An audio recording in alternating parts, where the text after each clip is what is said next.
Hörmətli izləyicilər, dəyərli həmkarlarımız və qonaqlarımız, hər vaxtınız xeyir olsun.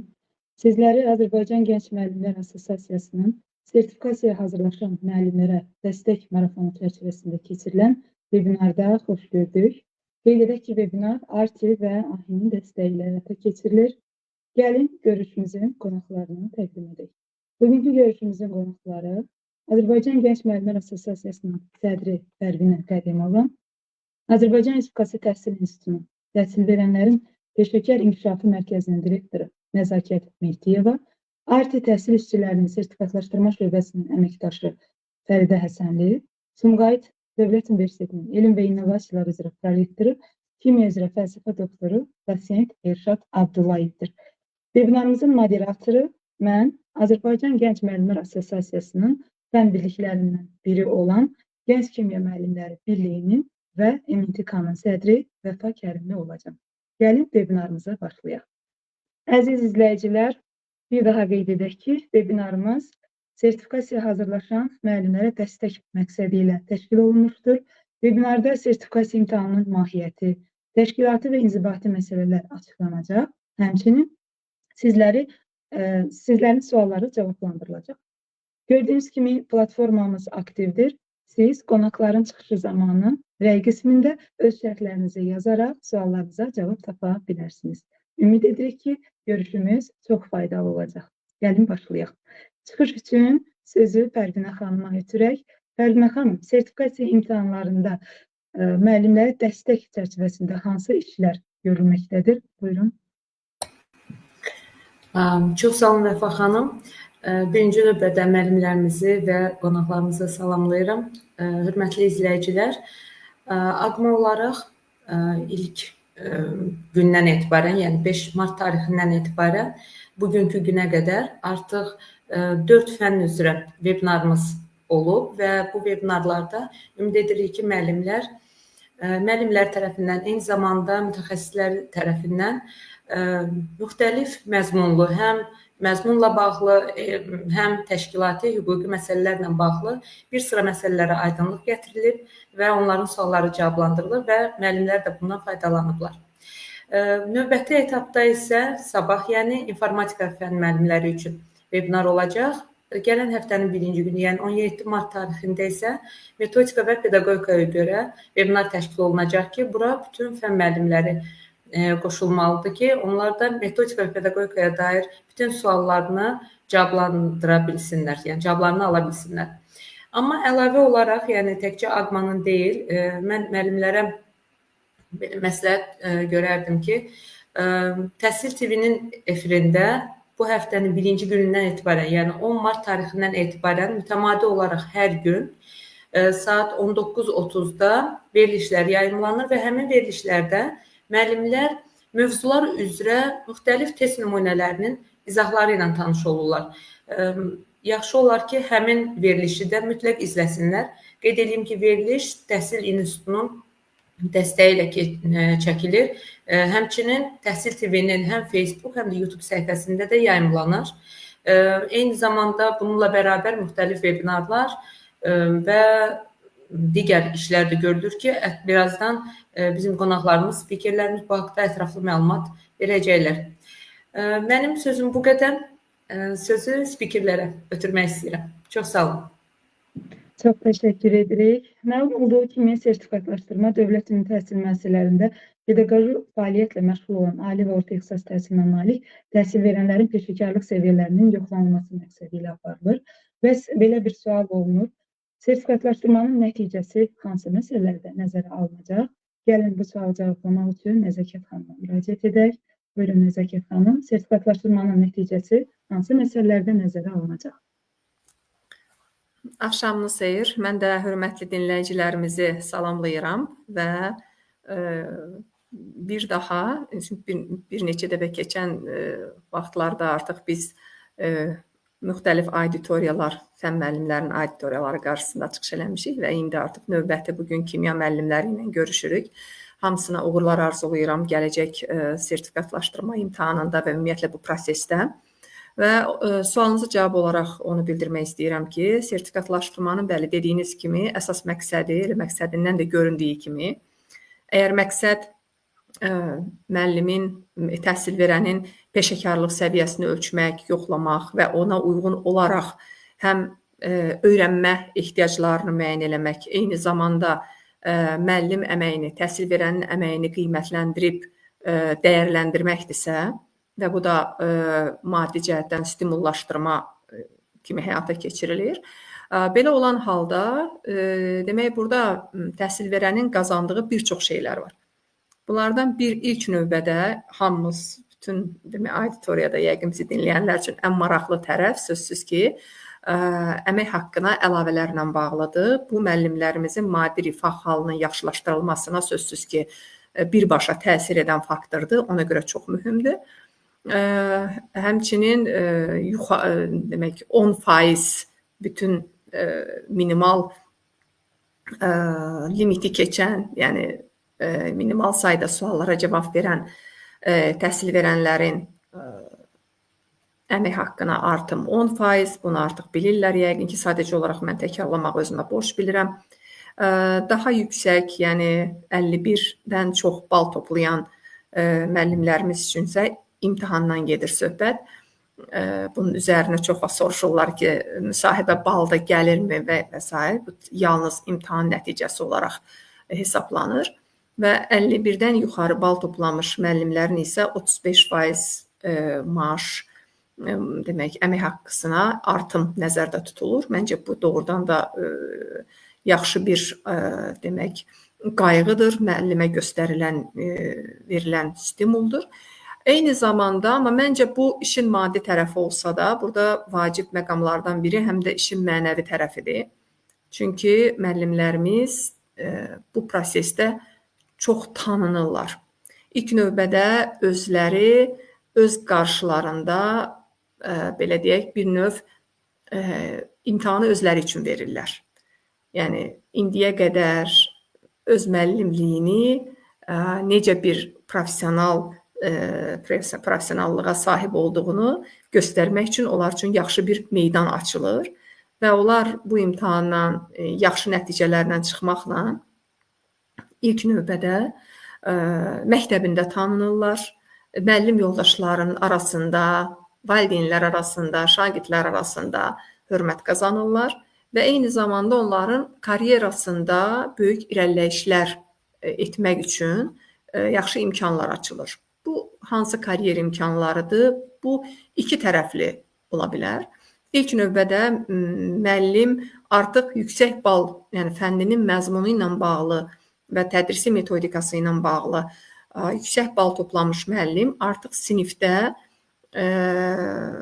yaxşı tədris qabiliyyətinə malik olduğunu sübut edən şəxsdir və beləliklə gələcəkdə həmin müəllimlərin həm müəllim həmkarları üçün, həm deyək ki, öz regionunun müəllimləri üçün bir növ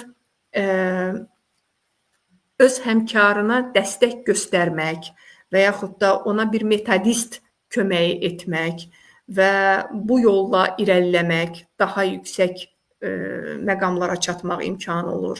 Bildiyiniz kimi, Elm və Təhsil Nazirliyi tərəfindən artıq bir neçə ildir ki, məktəb daxilində metodik xidmətin, müasir metodik xidmətin qurulması ilə bağlı pilot olaraq işlər aparılır və hal-hazırda həmin demək işlər davam etdirilir və məktəb metodistlərinin seçimi üçün qoyulan ilk tələblərdən biri məhz sertifikatlaşdırmada yüksək bal qazanmaqdır.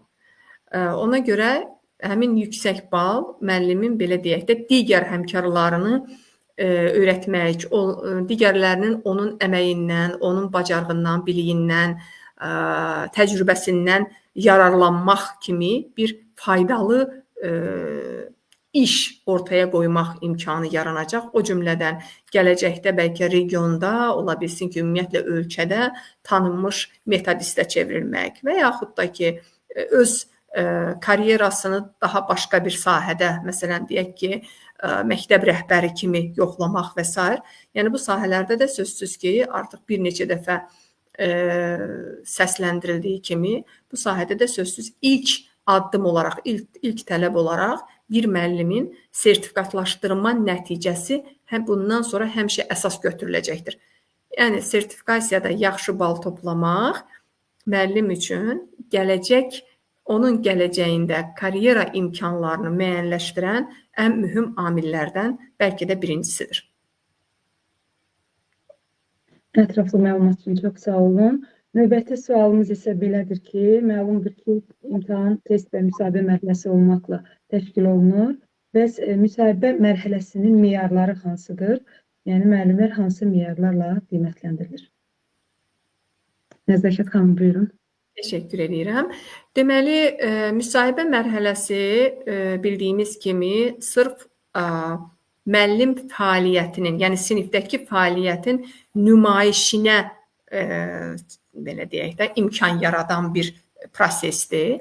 Yəni imtahandan fərqli olaraq burada təkcə nəyisə bilmək yox, deyək ki, nəyisə təhlil edə bilmək yox, həm də bütün o bildiklərini, bacardıqlarını dilə gətirib şagirdə necə çatdırırsansa, onların hamısını ifadə eləmək və qarşısında əyləşdiyin komissiyanı öz işinin səmərəliliyinə inandırmaq kimi bir vacib bir prosesdən keçir. Belə ki, demək, ilk 5 əsas vacib kriteriya var ki, bu 5 kriteriya üzrə, bu sahələr üzrə müəllimlər qiymətləndirilir. İstərdim onları bir saymaqla həm də kiçicik izahını verim. İlk növbədə müəllimin özünü təqdim etməsi çox mühüm haldır. Çünki burada biz dəfələrlə görüşlərdə, canlı görüşlərdə və yaxud da webinarlarda qeyd eləyirik və təkidlə hər dəfə izah etməyə çalışırıq ki, müsahibədə özünü təqdim edərkən özünün şəxsi həyatı ilə bağlı müxtəlif nüansların deyil, məhz müəllimliyi ilə bağlı, müəllim fəaliyyəti ilə bağlı əsas məqamların vurğulanmasıdır. Yəni burada təhsili, iş yeri və yaxud da dəyişdiyi müxtəlif iş yerləri, o cümlədən sinifdəki fəaliyyət deyəndə məsələn hansı siniflərdə tədris aparır, indiyə qədər mühüm nailiyyətləri olmuş şagirdlər olubmu və s. və yaxud da buraxılış imtahanının nəticələrinə görə bəlkə dərs dediyi siniflərdə fərqlənən şagirdləri sayı həddindən artıq çoxdur və s. Yəni bu tipli misallarla artıq ilk təqdim etməyə başlayan müəllim artıq qarşısındakını inandırır ki, bəli, mən işimin peşəkarıyam və mən özümü təqdim edərkən məhz müəllimliyimdən danışıram. İkinci əsas meyar, deməli, ikinci əsas sahə dərsin təqdimatıdır. Yəni, hər hansı bir dərsin, bilirsiniz ki, əvvəlki illərdə olduğu kimi müsahibədən bir neçə gün əvvəl mövzular elan olunur və həmin mövzulardan biri üzrə, hər hansı biri üzrə müəllimlərdən xahiş olunur ki, bir dərs nümunəsi hazırlansın. Və biz dəfələrlə bunu qeyd eləmişik ki, həmin dərs nümunəsi hazırlanmağına baxmayaraq, o dərs nümunəsini gəlib danışmaq deyə belə bir şey yoxdur. Yəni ki, mütləq gəlib o dərsi, yazılmış dərsi, hazırlanmış dərsi əvvəldən sona qədər danışmaq kimi belə bir tələb yoxdur və yaxud da ki, bu ümumiyyətlə istənilmir. O dərs nə üçün hazırlanır? Çünki o müsahibə gedişində verilən suallar məhz həmin suallara, həmin o hazırlanmış dərsə uyğun olaraq cavab vermək mümkündür deyə hazırlanır. Məsələn, tutaq ki, əgər soruşulanda ki, hər hansı bir dərsin məqsədi ilə bağlı, tutaq ki, hansı tapşırıqları şagirdlərə verərdiniz, müəllim çox rahatlıqla həmin öz hazırladığı dərsdən nümunə gətirə bilər. Amma burada hörmətli müəllimlərimizə bir şey demək istərdim ki, çox yaxşı olar ki, həmin dərslər çox, belə deyək, səmimi şəkildə özləri tərəfindən hazırlanmış və tam mənada sinifdəki fəaliyyətlərini əks etdirən bir dərs olsun. Çünki hamımız çox gözəl bilirik, hörmətli müəllimlər, əgər biz belə deyək, bizə yad olan, sinifdə etmədiyimiz və yaxud da müsahibə qabağı ola bilər kiminsə köməyi ilə hazırladığımız və yaxud da ki, yeni müasir dərs tipidir deyə hansısa bir üsulların istifadəsi ilə hazırlamağa çalışdığımız dərslər adətən müsahibələrdə uğurlu olmur. Niyə görə? Çünki orada istənilən suallar veriləndə demək bizim hər birimiz suallarla dərsimiz arasındakı əlaqəni əgər o bizim dərsin məktəbdəki fəaliyyətimizdən gəlmirsə, o proses, biz orada bir qədər çaşırıq və o artıq bizim emosiyalarımıza təsir edir və təqdim etməmiz alınmır. Amma dərs müasir də ola bilər, dərs ənənəvi də ola bilər, dərs belə deyək, amma sinifdə etdiyimiz fəaliyyətsə və biz özümüz inanırıqsa ki, o dərs həqiqətən də şagirdin öyrənməsinə xidmət edən bir dərs idi. Demək, onun təqdimatı sözsüz ki, həmişə uğurlu olur.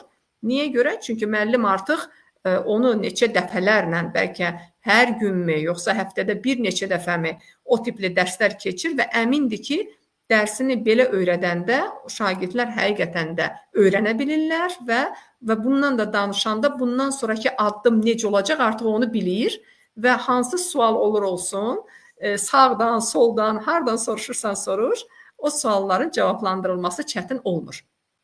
Buna görə sözsüz ki, ilk tövsiyəmiz məhz sinifdən gələn, məktəbdən gələn fəaliyyətini kağız üzərinə köçürüb, sonra müsahibəyə gəlmək sözsüz ki, tövsiyə olunandır.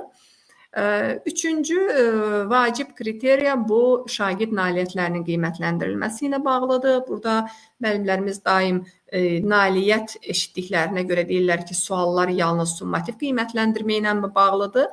Xeyr, burada həm summativ qiymətləndirmələrlə bağlı suallar ola bilər, həm formativ, həm diaqnostik qiymətləndirmələrlə bağlı ola bilər. Burada sözsüz ki, yəni ümumiyyətlə şagirdin həm fəaliyyəti, dərsdə öyrənməsi, ümumiyyətlə təlim prosesində qiymətləndirmə məqsədi ilə aparılan bütün fəaliyyətlərlə bağlı suallar ola bilər və həmçinin elə təqdim elədiyi dərsin o formativ qiymətləndirilməsi necə, hansı meyarlarla aparılır, ümumiyyətlə necə gedir o proses, elə onu da müəllimin belə deyək, izah etməsi qənaətbəxş hesab edilə bilər.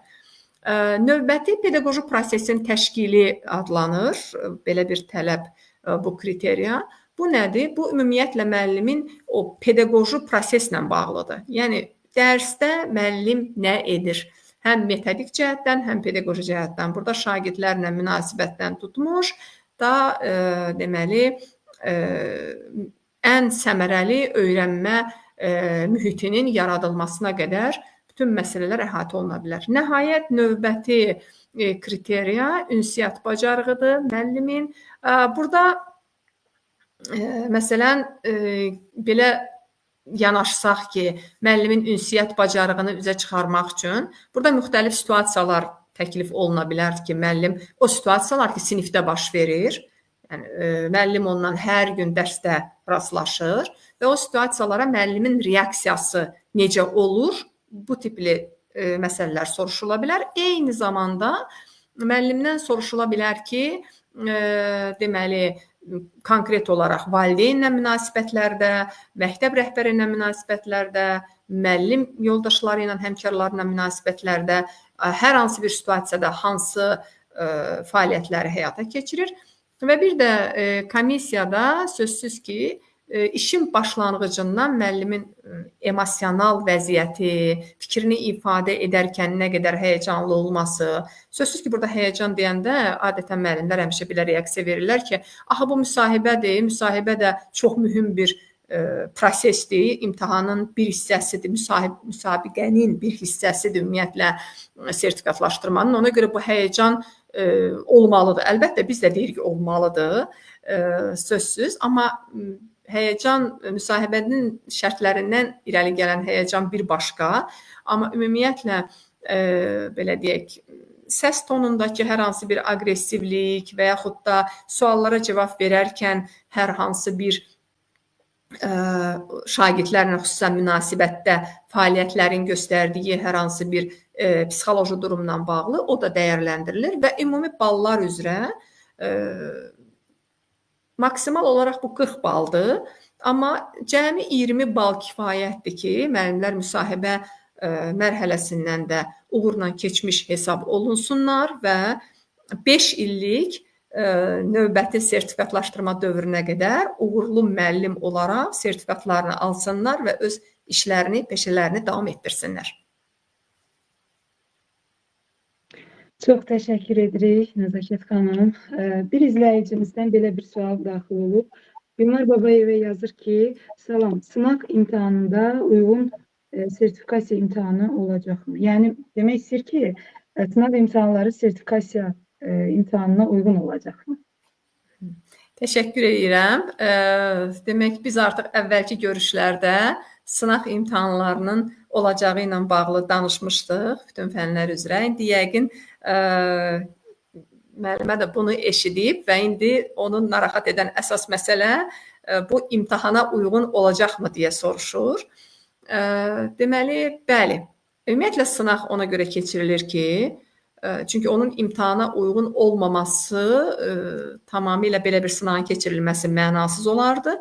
Çünki əgər imtahana uyğun olmasa, bizim istəyimiz nədir? Bizim istəyimiz odur ki, müəllim belə deyək, qeyri-imtahan şəraitində özünü bir növ simulyasiya edərək imtahanda hiss eləsin və dayanmadan, belə deyək, ayağa qalxmadan dalbadal sualları cavablandırsın. Vaxta mütləq riayət eləsin. Riayət eləsin nə mənada? Yəni, baxsın vaxta ki, tutaq ki, bir sualı cavablandırıb, sonra hansı bir işlə məşğul olub, sonra digər sualı cavablandıranda sözsüz ki, o öz qüvvəsini ölçə bilməyəcək. Yəni, məşq eləyə bilməyəcək ki, o qoyulan müddət ərzində o suallara cavab verə bilir, yoxsa verə bilmir. Yəni, biz bilirik ki, imtahanın əsas xüsusiyyətlərindən biri budur ki, təkcə nəyisə bilirəm, bacarıram yox, həm də həmin o bildiyim və bacardığımı müəyyən bir vaxt ərzində nümayiş etdirməyi bacarıram. Yəni, o vaxt çox önəmlidir və bəzən bizim çox bilib bacarmağımıza baxmayaraq, tək-tək hallarda bu da baş verir ki, uğursuzluğumuzun səbəbi məhz o vaxtda sıxışmamaq, vaxtdan səmərəli istifadə etməməkdir. Ona görə sınaq həm vaxtı ölçmək mənasında müəllimə bir yaxşı bir imkan yaradır. Eyni zamanda bir növ o sual, o məzmunun da içinə girmək, yəni təxminən məzmun nəyi əhatə edir və o məzmunla mən nə qədər tanışam kimi suallarına cavab verməyə kömək edir və buradan çıxış edərək, yəni konkret cavab bundan ibarətdir ki, bəli, imtahanla təxminən imtahan kimi imtahana bənzər bir sınaq keçiriləcək inşallah. Vaxt demişkən, növbəti izləyicimizin sualını oxuyaq. Dilşad Əmirova yazır ki, salam, sınaq imtahanı nə zamandır? Zamanını soruşur bizdən. Sınaq imtahanını biz adətən imtahanlara yaxın bir vaxtda etməyə çalışırıq. Bu təxminən yəqin ki, may ayında nəzərdə tutulur, mayın əvvəlləri üçün. İndi hal-hazırda hazırlıq gedir. Aydındır. Dəyərli fikirlərinizi bizimlə bölüşdüyünüzə görə təşəkkür edirik. Növbəti suallar təşkilatı məsələlərlə bağlıdır. Düşünürük ki, bu sualların cavablandırılmasında Fəridə xanım bizə köməklik göstərəcək. Sualımızı ünvanlayaq. Fəridə xanım, belə bir sual verilib ki, səhv cavablandırılmış suallar imtahan nəticəsinə təsir edirmi? Axşamınız xeyir. Mən də izləyicilərimizi salamlayıram. Sertifikasiya prosesində səhv suallar düzgün suallara, düzgün cavablara təsir göstərmir. Cavablandırılmamış və səhv cavablandırılan suallar 0 balla qiymətləndirilir. Burada MİQ müsabiqəsi ilə, yəni müəllimlərin işə qəbulu üzrə müsabiqə ilə qarşılıq salınır. Sertifikasiya prosesində isə təsir göstərmir. Növbəti sualımızı oxuyaq. Qeyd olunur ki, Fəridə xanım, 2022-ci ildə sentyabrdan MİQ ilə işə girənlər bu il sertifikasiya düşəcəkmi? Ayşə Xasməmmədova adlı izləyicimiz yazır. 2022-ci ilin sentyabrında işə qəbul olunan şəxslərin 3 ili 2025-ci ilin sentyabrında tamam olur. Bildiyimiz kimi sertifikatlaşdırma qaydasında bildirilir ki, ilk dəfə işə qəbul olunan şəxslər 3 il müddətində prosesdən azaddırlar, yəni cəlb olunmurlar. Daha çox verilən suallardan biri aylarla bağlıdır. Yəni iyun ayında mı nəzərə alınacaq yoxsa sentyabr ayında? Yəni 3 il müddətinin tamam olması ilə bağlı. Bildiyiniz kimi sertifikatlaşdırma prosesi ötən illərə, təcrübələrə nəzər salsaq görərik ki, əsasən müəllimlərin məzuniyyətdə olmadığı dövrdə proses həyata keçirilir. Bu dövrə qədər ki, yəni bu da daha çox iyun ayına təsadüf eləyir. Sentyabrda isə proses təşkil olunmur və biz orada sentyabr ayına nəzərə ala bilmirik. Çünki 3 ili tamam məsələsi gəlir sentyabra çəkilir. Biz də prosesi iyun ayında təşkil edirik. Ona görə də təəssüflər olsun ki, burada ay məsələlərdə rol oynayır. Ancaq burada xüsusilə qeyd etmək istəyirəm ki, 2022-ci ilin sentyabrında müddətsiz əsaslardan işə qəbul olunan şəxslərin əvvəlki illərdə əgər 3, 4, 5 aylıq müddətli müqavilə ilə işlədiyi aylar varsa, bu ümumi pedaqoji stajına əlavə olunur və hesablamada rol oynayır. Çox sağ olun. Növbəti sual Gülnarə Əsədov adlı izləyicimizdəndir. Salam, axşamınız xeyir. İkili ixtisaslı müəllimlərdə imtahan necə olacaq? Müəllimin seçimi əsasında imtahan verdikdən sonra ikinci fəndən dərs deyə bilərmi? Ən çox verilən suallardan biridir. Kimya müəllimləri həmçinin bəzən biologiyadan tədris etdiklərinə görə narahat qalırlar. Buyurun. İkili ixtisaslı fənlərdə bildiyimiz kimi ümumiyyətlə müəllimin iki ixtisasdan işə qəbul faktı mümkün deyil. Bu yəqin ki, hansısa ixtisasla işə qəbul olunur. Məsələn, kimyadan işə qəbul olunur və həmin müəssisədə ehtiyaca uyğun olaraq müəllimin də ixtisası imkan verdiyi üçün digər ixtisasdan tədris aparmasına yol verilir. Lakin sertifikatlaşdırma prosesi dərs bölgüsü prosesini tənzimləmir. Biz burada müəllimlərin peşə yararlılıqlarını yoxlayırıq.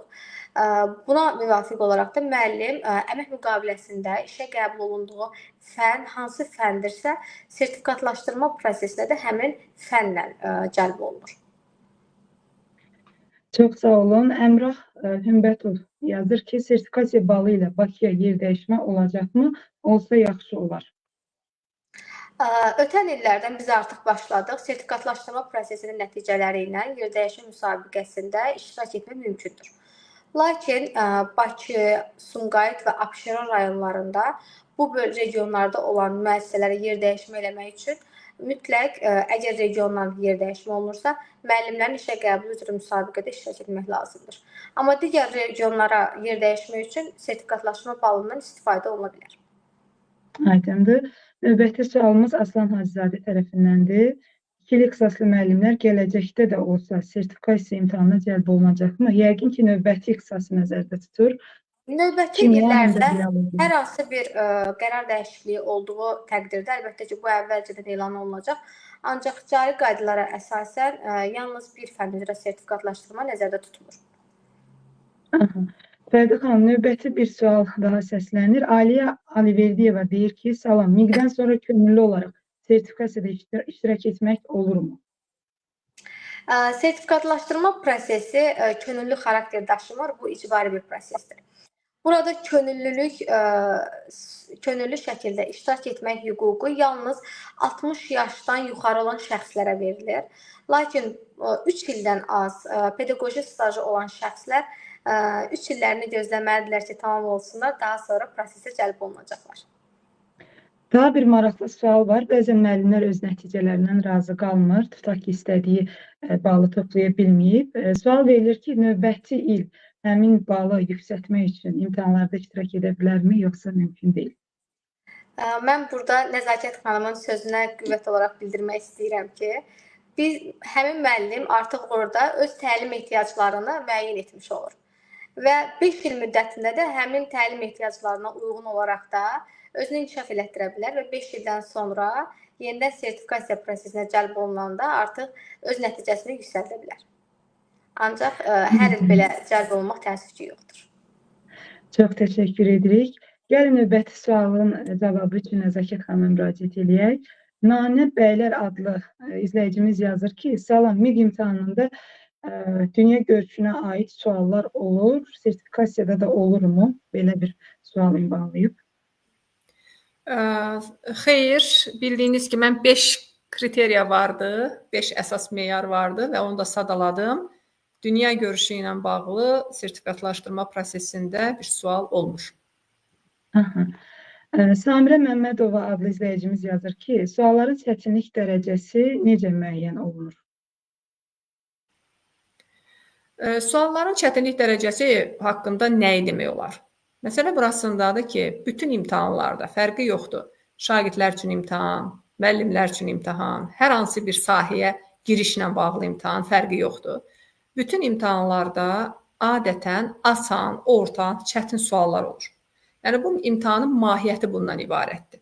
Asan suallar ondan ötürüdür ki, auditoriyada, yəni o namizədlər ki, kimlər bu imtahanda iştirak edirlər, onların müəyyən olunsun ki, nə qədər iştirak edənlərin sayı etibarilə tutaq ki, nə qədər müəllim, şagird fərqi yoxdur, bu suallara cavab verə bilir və yaxud da nə qədər auditoriyada var ki, insanlar var ki, heç bu suallara da cavab verə bilmir. Yəni, bu asan suallar adətən imtahanların mahiyyətini buna görə açıqlayır. Və orta suallar adətən çətinə və asana doğru olan suallar olaraq ikiyə bölünür. Yəni, elə orta suallar var ki, onlar asana doğrudur, lakin asandan bir qədər ağırdır. Amma elə suallar da var ki, ortadır, tam çətin deyil, amma müəyyən özündə hansısa bir çətinliyi daşıyır.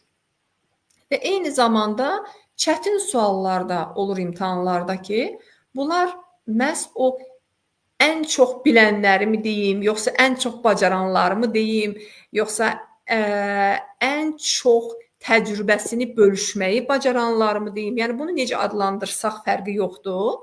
Daha çox edənlər ayrılır bir hissə olaraq və onların da sözsüz ki, məsələn, sertifikatlaşdırma imtahanına baxsaq, burada o ayrılma nə ilə nəticələnir? Yaxşı əmək haqqı ilə. Deyək ki, qəbul imtahanlarında bu cür o çətinliyi çox ağır olan, çətin olan sualları yazan şagirdlər, abituriyentlər tutaq ki, nə olur? Daha yaxşı balla, daha yüksək səviyyəli fakültələrə qəbul olunurlar. Yəni, bu suallar ondan ötürüdür. Ona görə biz, amma sertifikatlaşdırma bir müsabiqə deyil deyə, nə mənada müsabiqədir? Yəni, bir yarış deyil, bir kimisə nəticəsini kimlənsə müqayisə edilmir. Sadəcə olaraq hər bir kəsin özünə uyğun olaraq yoxlanılır və burada tutaq ki, elə bir nəticə gəlib çıxarılmır ki, məsələn, əgər tutaq ki, kimsə 51 bal toplayıbsa, onun digərinin tutaq ki, 47-48 balı varsa və çətin suallara demək olar ki, toxunulmayıbsa belə, yəni onların düzdür, bu əmək haqqı ilə münasibətdə fərq yaranır. Amma onun müəllimliyində, yəni işini davam etdirməsində bir fərq yaratmır. Belə ki, onlar yenə də əvvəlki qədər hansı saatla dərsi keçirdilər, hansı fənni tədris edirdilərsə, onu tədris etməkdə davam edirlər.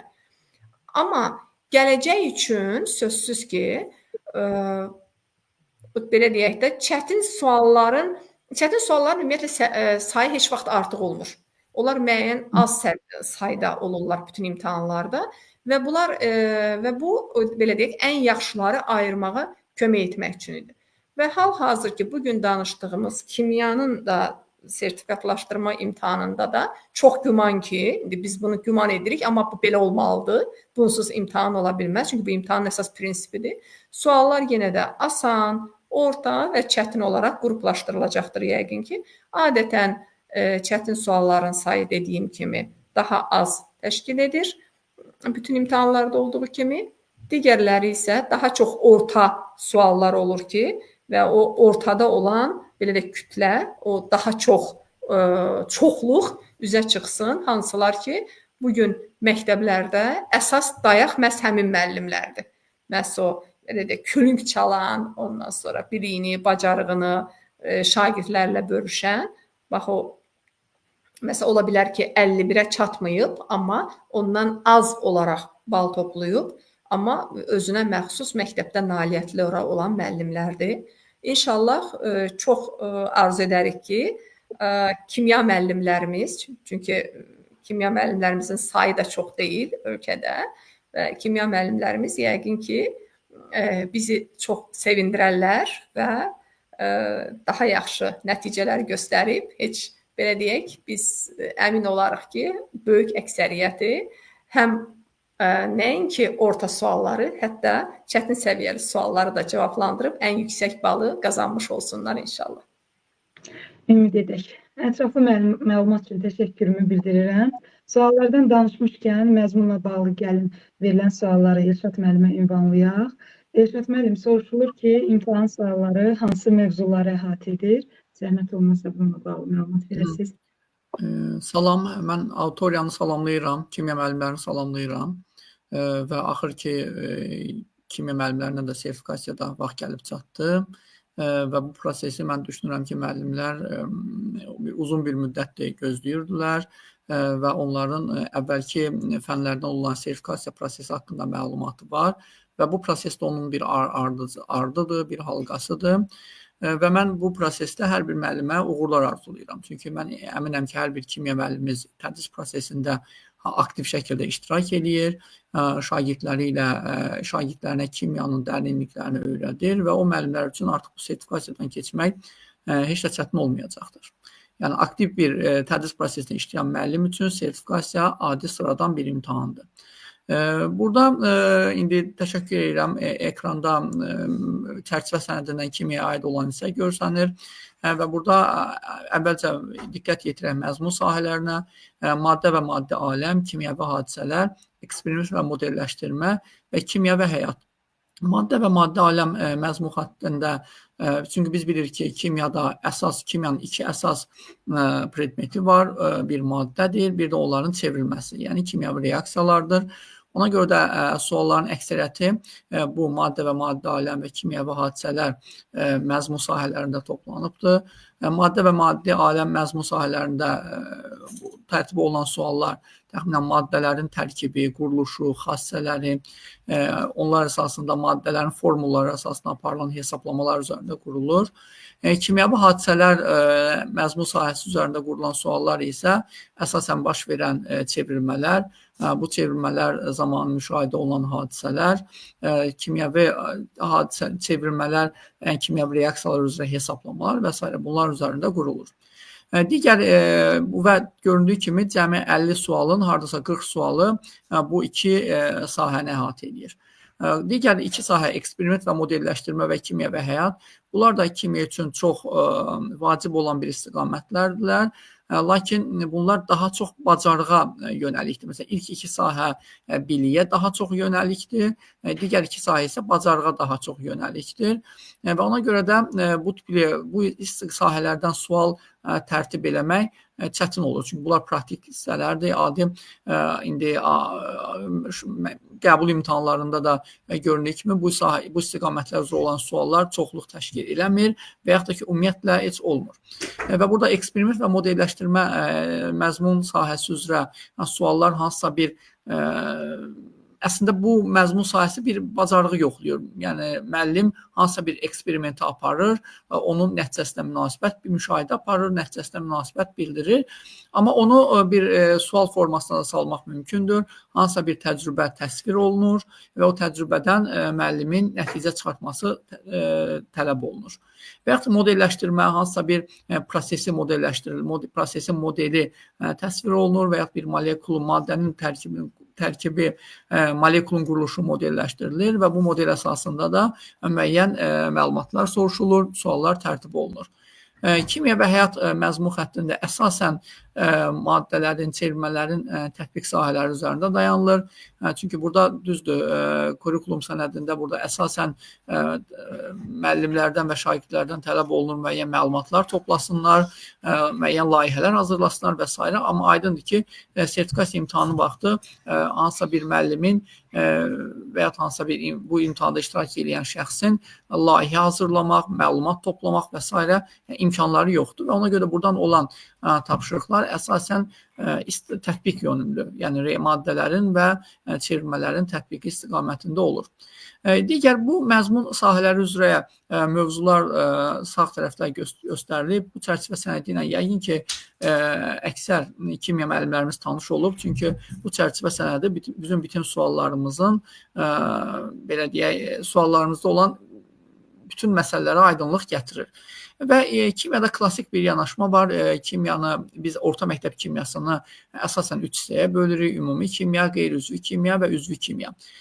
Düzdür, müəyyən qədər bu orta məktəb dərsliklərində bu ardıcıllıq gözlənilir, müəyyən qədər gözlənilmir. Amma yəni siniflər üzrə nəzərdə tuturam. Amma biz mövzuları, bölmələri belə deyək topladıqda artıq burada siniflər üzrə paylanma nəzərə alınmır. Bu bölmələr üzrə, sahələr üzrə ümumi kimya, qeyri-üzvü kimya və üzvü kimya üzrə bölünmələr nəzərə alındı və bu bölmələr bizə tanış bölmələrdir. Yəni demək olar ki, bütün müəllimlərimiz bu bölmələrlə hamısı ilə tanışdılar. Göründüyü kimi ümumi kimyada əsasən müəyyən qanun uyğunluqlardan danışılır. Elə mövzular bura salınmışdır ki, hansısa bir baş verən proseslərin qanun uyğunluqlarını izah edir. Amma qeyri-üzvü və üzvü kimi isə əsasən maddələr, onların çevirmələri, müxtəlif siniflər və s. onlardan danışır. Bu bölmələr də aydındır. Siniflər üzrə belə deyək, siniflər üzrə paylanılan mövzular bu bölmələr üzrə sistemləşdirilir. Bu qədər. Başqa sualınız varsa, əgər tamaşaçılarımızın sualları varsa, buyursunlar. Bəli, izləyicilərimizdən biri qeyd edir ki, Aslan Hacızadə sual hazırlanarkən yeni nəsil dərsliklər nəzərə alınacaqmı? Söhbət 7-ci sinif dərslik və pilot layihə olan 8-ci sinifdən gedir. Bəli, əslində mən bu sualı gözləyirdim. Özüm bu sual haqqında cavab vermədim birbaşa ki, görək hələ bizim müəllimlərimizi bu məsələ nə dərəcədə maraqlandırır. Bəli, indi kimya fənni üzrə sertifikasiya elə bir dövrə çatıb ki, artıq məlum olduğu kimi keçən illərim bizim kurikulum sənədi kimyanın, digər təbiət elmlərinin və o cümlədən kimyanın da kurikulum sənədi təkmilləşdirildi və artıq təkmilləşdirmə ona səbəb oldu ki, artıq təkmilləşdirilmiş kurikulum əsasında yeni dərsliklər yazıldı və hal-hazırda 7-ci sinif dərsliyi kütləvi olaraq məktəblərdə istifadə olunmaqdadır və 8-ci sinif dərsliyi isə pilot olaraq istifadə olunmaqdadır. Respublikanın 50 məktəbinin hər məktəbdə bir sinif, yəni 50 sinifində tətbiq olunur. Və burada bu zaman aralığına düşməyi sertifikasiyanın həm müəllimlərdə bir çaşqınlıq yaradır ki, görəsən olan suallar köhnə belə deyək, təkmilləşdirilməmiş kurikulumda olan mövzuları əhatə edəcəkmi, yoxsa təkmilləşdirilmiş kurikulumda olan mövzuları əhatə edəcəkmi? Bəli, mən də başa düşürəm müəllimlərin buna rahatçılığını və dərsliklər də dəyişir. Məsələn, əvvəlki 7-ci sinifdə olan dərslikdə olan bəzi mövzular yeni 7-ci sinif dərsliyində öz əksini tapmır. Bu olmayacaqmı? Bəli, müəllimlər təkmilləşdirilmiş kurikulum sənədi ilə tanış olanda məlum olur ki, bəli, bu olacaqdır. Konkret misallar deyim, tutaq ki, ötən il istifadə olunan 7-ci sinif dərsliyində maddə miqdarı bölməsi var idi. Hansı ki, bu kimyanın ən ana mövzularından biridir və əgər maddə miqdarı yoxdursa, deməli, kimyada hansısa bir hesablamadan danışmaq mümkün deyil. Və hal-hazırda 7-ci sinif dərsliyində bu maddə miqdarı yox, öz əksini tapmır və kurikulum sənədi ilə kurikulumla tanış olan müəllimlər bilir ki, o hesablamalar 9-cu və 10-cu siniflərdədir, yuxarı siniflərdədir. Yəni artıq yeni nəsil dərsliklər yazıldıqda, 19-cu, 10-cu sinifə yazıldıqda bunlar həmin dərsliklərdə öz əksini tapacaqdır. Amma bu mövzular bizim kurikulum sənədində öz əksini tapdığına görə bu bizim biraz öncə paylaşdığımız bölmələrdə də öz əksini tapır. Məsələn, maddə miqdarı mütləq orada var. Və yaxud 7-ci sinifdə məhlullar bölməsi keçirilirdi. 7-ci sinifdə kimyəvi tənliklər üzrə hesablamalar keçirilirdi. Amma bunlar hal-hazırda 7-ci sinif dərsliyində yoxdur, amma bu o demək deyil ki, imtahanlar buna aid olan suallar olmayacaq. Olacaq, çünki bu mövzular kurikulum sənədində öz əksini tapır, sadəcə yuxarı siniflərdə tapır və sertifikasiyadan keçmiş bir müəllim mütləq ki, 9-cu sinifdə, 10-cu siniflərdə bu mövzunu tədris edəcək. Əgər onu tədris edəcəksə, biz onu, müəllimin onu mənimsəmək səviyyəsini mütləq ki, yoxlamalıyıq. Amma burada başqa bir sual qaldı. İndi mən gözləyim. Əgər tamaşaçılardan o sual gəlməsə, sonra onu özüm sonra cavablandıracağım ən sonda. Amma mənə maraqlıdır görək tamaşaçıları bu məsələ görə sual şəklində müraciət edəcəklərmi? Çox sağ olun. Sevinç Əliyev adlı izləyicimiz yazır ki, təxminən neçə sual məsələ tipli olacaq? Məsələ bir mərhələ olacaq, yoxsa məsələnin həlli üçün bir neçə məsələ soruşulacaq? Əslində belə deyək, adətən məsələlər müəyyən qədər vaxt apardığına görə, yəni məsələni həll edir müəllim. Sonra bəzən elə olur ki, ortada hansı həll yolunda ortada bir xırda xətaya yol verir, axıra qədər gedir, sonra bir də geri qayıdır və s. Yəni müəllimin kifayət qədər vaxtı gedir. Faktoloji suallar və ya ümumiləşdirmə tələb edən suallar bu qədər vaxt aparmırlar. Ona görə biz belə deyək, ümumi olaraq çalışılır ki, sualların hardasa bir 1/4-dən çoxu məsələ olmasın. Yəni hətta daha aşağı olsun. Təxminən olan MİQ imtahanlarında təhlili də onu göstərir. MİQ imtahanlarının təhlili onu göstərir ki, bəli, məsələlər var, amma onların sayı müəyyən bir limitdədir. Və düşünürəm ki, bütün o vaxt bu sertifikasiya imtahanının belə deyək, testi, kitabçası tərtib olunarkən mütləq ki, orada tərtibçilər bu məsələyə diqqət eləməlidirlər və bu da mütləq ki, diqqətdədir. Gəldik ikinci sualların mərhələlər məsələlərinə. Bu təxminən bayaq Nəzakət xanımın cavab verdiyi asan, orta, çətin sual. Nəzakət xanım çox yaxşı yanaşma elədi və orada mütləq ki, kimyadan da olan suallar öz səviyyələrinə görə ayrılmalıdırlar. Məsələn, təxminən bir 40% asan sual, təxminən bir 35% orta sual, təxminən bir 25% çətin sual.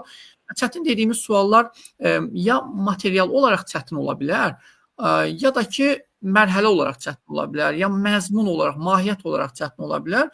Bəli, istisna olunmur ki, hansısa bir sual ola bilər ki, o 2 mərhələli olsun və ya 3 mərhələli olsun. Amma bu süni, belə deyək, çətinləşdirilmiş suallar olmamalıdır əslində burada. Yəni, tutaq ki, hansısa bir real bir prosesin 2 mərhələsi və ya 3 mərhələsi. Amma biz süni surətdə sualı çətinləşdirib, bundan onu alırıq, ondan da o birini alırıq, təzədən başqa bir şey alırıqsa və bu mərhələlər öz-özlüyündə sadə bir mərhələlərdir, amma onların hamısını bir yerə yığıb çətin bir sual əgər düzəldiriksə, bu təbii deyil, bu süni çətinləşdirmədir və güman edirəm ki, bu tipli suallara yer verilməməlidir. Növbəti izləyicimiz soruşur ki, imtahan sualları hansı qiymətləndirmə meyarları əsasında tərtib olunur? Bununla bağlı açıqlama verilirmi? Mütləq ki, bəli, mütləq istənilən bir, belə deyək, imtahan deyim də, belə deyim, bir sınaq, test deyim, onun mütləq ki, bir texniki tapşırığı olur.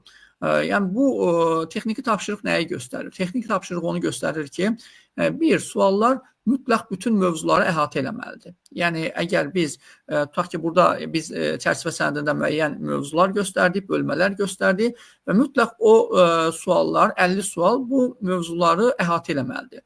Yəni, bəzi mövzudan 1 sual, bəzi mövzudan 2 sual, ola bilər bəzi mövzudan 3 sual, bunları əhatə eləməlidir.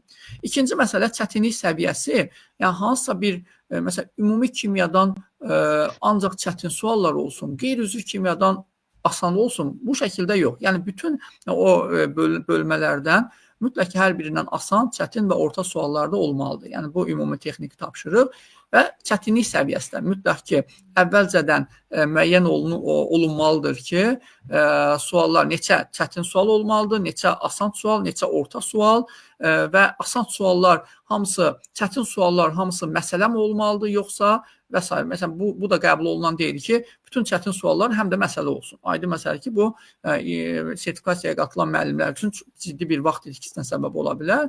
O da tənzimlənməlidir ki, məsələn, faktoloji suallardan həm asan, orta, çətin olsun, ümumiləşdirmədən asan, orta, çətin olsun, təklif olunan fəaliyyət asan, orta, çətin, məsələlər də onun kimi. Çox sağ olun. Çətin suallar demişkən, izləyicilərimizi narahat edən məqamlardan biri imtahanın müqayisəsidir. Müəllimlərin işə qəbul imtahanı və sertifikasiya imtahanında sualların səviyyəsi eyni tipli mi olacaq, yoxsa müəyyən qədər fərq nəzərə çarpır? Bununla da bağlı zəhmət olmasa Açığı açıqlama bu məsələyə Nəzakət xanımın bir yanaşması var idi ki, sertifikasiya bir yarış deyil də. Məsələn, MİQ imtahanı bir yarışdır. Yarış deyim, bəli. Məsələn, olan hansısa bir vakansiyanı tutmaq üçün olan bir yarış kimi baxsaq ona, orada sualların səviyyəsi ona imkan verməlidir ki, hansısa bir ən prioritet olan bir məktəblə nisbətən az prioritet olan bir məktəbdə olan vakansiyanı müqayisə eləməyə imkan versin. Və ya tam tərsinə ucqar bir kənddə bir məktəb varsa, orada olan, belə deyək, ora hansısa bir qəbul prosesini aparmasına imkan verilsin. Amma sertifikasiya bir yarış deyil. Ümumi olaraq müəllimlərin, kimya müəllimlərinin ümumi bir bu ötən 5 ildə olan bir fəaliyyətini qiymətləndirmək və növbəti 5 il üçün onların maaş artımında, belə deyək, Nəzakət xanım da qeyd elədi ki, maaş artımını müəyyən qədər tənzimləməkdir. Bu məsələyə digər ekspertlərimizin də əgər bir fərqli rəyi varsa, onları da dinləməyə hazırıq. Təşəkkür edirik Rəşad müəllim. Ümid edirik ki, sizin bayaq verdiyiniz sualı səsləndirəcəksiniz. Bizə maraqlı gəldi. Mən deyim, o sualın cavabını bəli, o sual görmədim. Deməli, bizdə təkmilləşdirilmiş kurikulumdan müəllimlərimiz bəzi yeni mövzularla tanış olacaqlar növbəti dərsliklərimizdə. Məsələn, əvvəlki heç dərsliklərdə və ya əvvəlki kurikulum sənədində öz əksini tapmayan elektrokimiya var. Hansı ki, əvvəlki kurikulumda bu elektroliz olaraq məhdudlaşırdı, amma burada artıq biraz bölmə daha genişlənəcək. Və yaxud da ki, məsələn, biz pH anlayışı ilə tanış olurduq, amma pH-ın hesablanması ilə bundan belə bir hesablama aparmırdıq. Amma yeni təkmilləşdirilmiş kurikulumda bu öz əksini tapır və əlavə olaraq Mendeleyev-Klapeyron tənliyi əsasında hesablamalar, hansı ki, biz bütün əvvəlki kurikulum sənədinə görə, əvvəlki dərsliklərə görə ancaq normal şəraitdə müəyyən hesablamaları aparırdıq, amma artıq indi normal olmayan şəraitdə də müəyyən hesablamalar aparmalıyıq.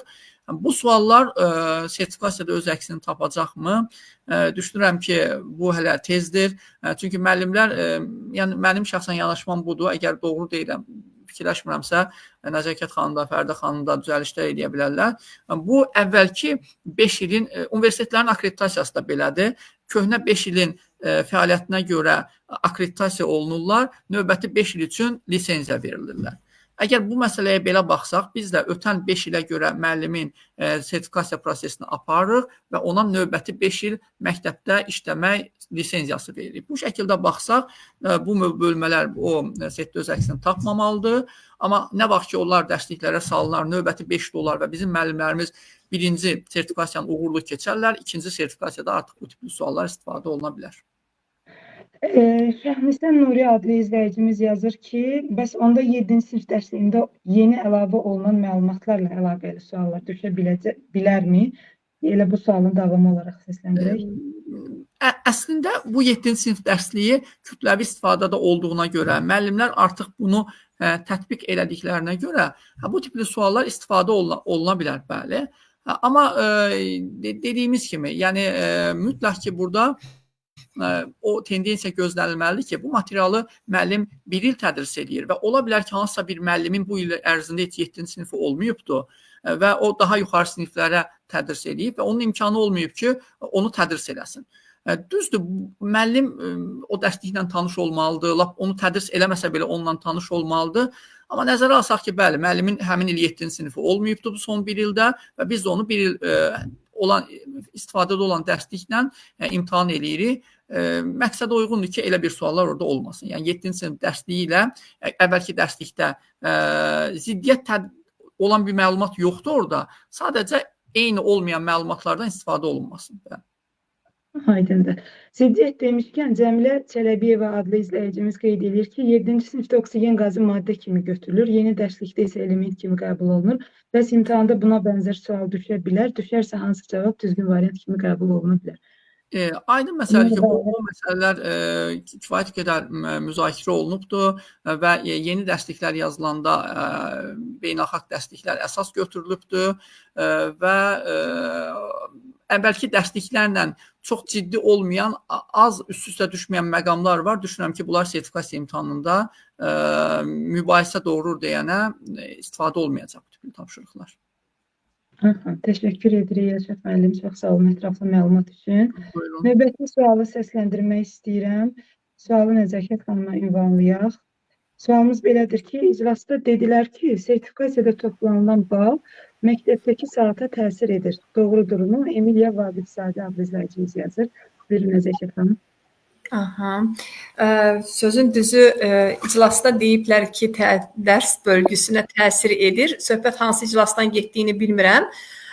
Amma qeyd eləyək ki, dərs bölgüsü ilə bağlı, yəni sertifikatlaşmanın nəticəsinə görə dərs bölgüsü ilə bağlı Elm və Təhsil Nazirliyi tərəfindən, sonra Məktəbəqədər və Ümumi Təhsil üzrə Dövlət Agentliyi tərəfindən belə bir təlimat yoxdur ki, kiminsə dərs saatı azaldılsın və yaxud da kiminsə dərs saatı çoxaldılsın.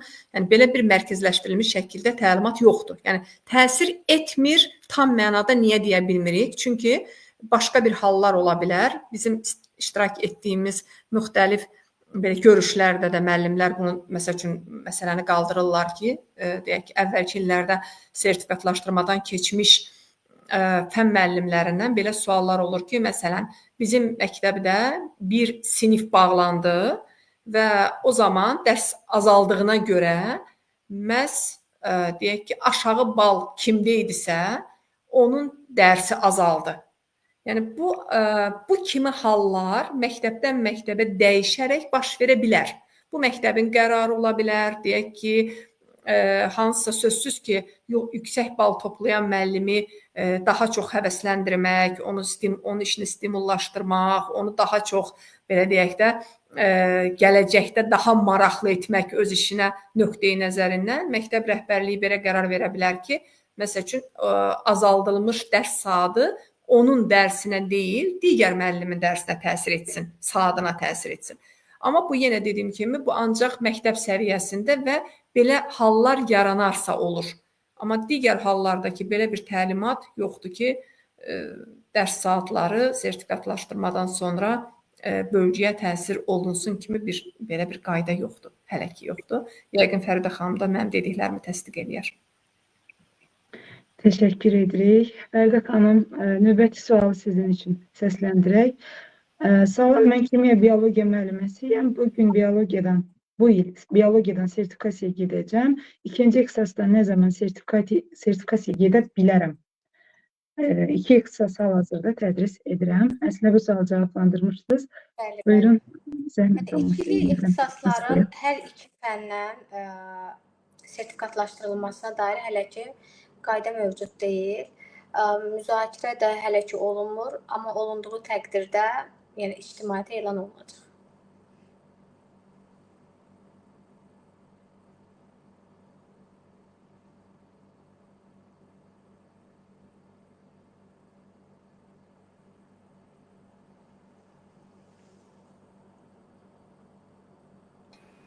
Yəqin ki, texniki hər hansısa bir xəta baş verib ki, Vəfa xanım sizi eşidə bilmədi. Təşəkkür edirəm Fəridə xanım cavabınız üçün. Növbəti sualı mən səsləndirim. Belə bir sual var ki, biologiya üçün nə vaxt məlumat veriləcək? Qeyd eləmək istəyirəm ki, hörmətli izləyicilər, biologiyaya dair webinarımız əslində artıq problem deyil Vəfa xanım, narahat olmayın. Biologiyaya dair webinarımız artıq keçirilib və həmin webinar 5 mart tarixində olub. Aqmanın Facebook səhifəsinə daxil olaraq onu izləyə bilərsiniz. Buyurun Vəfa xanım, ardını siz davam elətdirə bilərsiniz. Üzrlü sayın texniki səbəblərdən ayrılmalı oldum. Növbəti sualları ünvanlayaq. Fəridə xanım, bir izləyicimiz yazır ki, kimya müəllimi deyil, ancaq sual ümumi səslənir. İki sualım var. Azərbaycan dili və ədəbiyyat müəllimi ixtisası üzrə məktəbə qəbul edilən müəllimlər rus bölməsi üzrə dövlət dilindən sertifikasiyadan keçmək istəyir. Bu mümkündürmü? Əvvəlcə bu sualı cavablandıraq, növbətini oxuyacağam. Azərbaycan dili ədəbiyyat müəllimləri Azərbaycan bölməsində tədris aparırlar deyə. Onların əmək müqavilələri də, işə qəbul faktları da məhz Azərbaycan bölməsində olduğu üçün onlar yalnız Azərbaycan bölməsində sertifikasiya prosesinə cəlb olunurlar. Növbəti sual belədir ki, izləyicimizin Ağməmməd Şənməddov adlı izləyicimiz yazır ki, Azərbaycan bölməsində tədris aparan bu ixtisas müəllimləri Rus bölməsində dövlət dili tədrisində ixtisaslı kadr sayıla bilərlərmi? Sual tam aydın olmadı. Azərbaycan ədəbiyyat müəllimi Rus bölməsində Azərbaycan dili üzrə ixtisaslaşmış kadr sayıla bilərmi? Bu biraz qəribə sualdır. Çünki sertifikasiya prosesinin istiqamətinə uyğun deyil. Biz burada hər hansı bir ixtisaslı kadr işə qəbul etmirik. Bu müəllimlərin işə qəbulu müsabiqəsinə uyğun bir sualdır ki, bəli, siz gedib müəllimlərin işə qəbulu üzrə müsabiqədə Rus bölməsində Azərbaycan dili üzrə imtahan versəniz dövlət dili kimi, bu işə qəbul olsanız, bəli, biz onda sizə ixtisaslı kadr deyə bilərik. Lakin sertifikasiyada uğur qazanmağınız sizin fərqli bir bölmədə ixtisaslı kadr olmağınız mənasına gəlmir. Çox sağ olun. Elşad müəllim, növbəti sualı sizin üçün səsləndirək. Samirə Mamidova adlı izləyicimiz yazır ki, kimyadan situativ suallar düşəcəkmi, açıq suallar olacaqmı imtahanda? İmtahanın standartında ancaq qapalı suallardır, 50 qapalı suallardır və açıq sualların, yarımaçıq sualların olmayacaq belə bir suallar. Amma bəzən yarımaçıq sualların qapalı formaları, məsələn, bəzən bizim uyğunluq sualları olur, onu müəyyən bəndlərlə ifadə edirik və ya situasiya olur, onun əsasında suallar verilir. Yəni, situativ tapşırıq olacaq, amma onun cavabları yazı ilə ifadə olunmayacaq da, bəndlərlə ifadə olunacaq. Məsələn, uyğunluq sualı olacaq, Venn diaqramı olacaq, sxemlər, klasterlər ola bilər, amma onun cavabı bəndlərlə ifadə olunacaq. Ona görə qapalı tipli test tapşırıqları olacaq. Təşəkkür edirəm. Fərdə xanım, Dilşad Əmirov adlı izləyicimiz yazır ki, mən Ucqar kəndində işləyirəm, biraz yaxınlarda vakansiya olmağına görə yerimi dəyişə bilmirəm. Sertifikasiyadan yuxarı bal yığdıqdan sonra yaxına düşmə ihtimalım varmı? Bu ehtimal həmin təhsil müəssisəsinin başqa yüksək ballı şəxs tərəfindən tutulub-tutulmamağına bağlıdır. Buna görə bu biraz ehtimaldır. Bildiyiniz kimi yer dəyişmə müsabiqəsi imtahan nəticələrinə əsasən vakansiya tuturlar namizədlər, yəni müsabiqə iştirakçıları. Yəni əgər həmin vətəndaşdan daha yüksək ballı bir şəxs həmin vakansiyanı seçməyibsə düşə bilər. Təşəkkür edirik. Elşad müəllim, zəhmət olmasa yenidən bu suala qaydaq. Bir izləyicimiz yazır ki, zəhmət olmasa sualımı oxuyun. Suallar məktəb vəsaitini əhatə edəcək ya əlavə olunacağı gözlənilirmi? Yəni, dərslikdən kənar suallar gözlənilirmi? Yox, dərslikdən kənar hansısa bir materiala toxunulmur, adətən bu tipli imtahanlarda. Yəni, çərçivə sənədindən də olan bölmələrdən də göründüyü kimi, olan bölmələr hamısı orta məktəb dərsliyi, kimya proqramı bunları əhatə edir. Yəni, hansısa bir kənar məsələn, belə deyim, orta məktəb dərsliyində olmayan bir reaksiya tənliyi və onun əsasında hansısa bir tərtib olunmuş sual. Belə bir şey ola bilməz. Və yaxud da ki, hansısa bir ali məktəb dərsliyində olan bir materialdan olan suallar, o hansı ki, orta məktəb dərsliyində öz əksini tapmır, belə bir şey nəzərdə tutulmur. Aydındır, çox sağ olun. Fərdə xanım, yenidən sizə qaydırıq. Xəyalə adlı izləyicimiz yazır ki, mən kimya müəllimiyəm, Portal A saytında səhv gəlib, qeyd edilib ki, mənim ixtisasım ingilis dili müəllimidir. Müraciət etmişəm, amma hələ də bu problem aradan qalxmayıb. Nə edə bilərəm? Bunun üçün ümumiyyətlə qeydiyyat prosesi təhsil idarələri tərəfindən həyata keçirilir. Təhsil idarəsinə müraciət etməlidir. Əgər vətəndaşın hələ də problemi də davam edirsə, yəni bu canlı bitdikdən sonra mənimlə əlaqə saxlaya bilər. Facebook profilimiz var elə Fəridə Həsənli və yaxud da ki, İnsan Resursları Mərkəzinin profilinə şəxsiyyət vəsiqəsinin fin kodunu göndərər, biz məsələyə baxarıq. Təşəkkür edirik. Suallarımız bu webinarda kifayət qədər oldu. Ətraflı cavab verdik. Ümid edirik ki, webinarımız faydalı keçdi. Düşünürəm ki, artıq yekunlaşdıra bilərik. Hər birimiz düzgün yanaşma və dəstək nəticəsində sertifikasiya imtahanlarında uğurlu nəticə əldə edərik. Buna inanırıq. Qoşulduğunuz üçün təşəkkür edirəm. Hər birinizə uğurlar. Sağ olun. Sağ olun.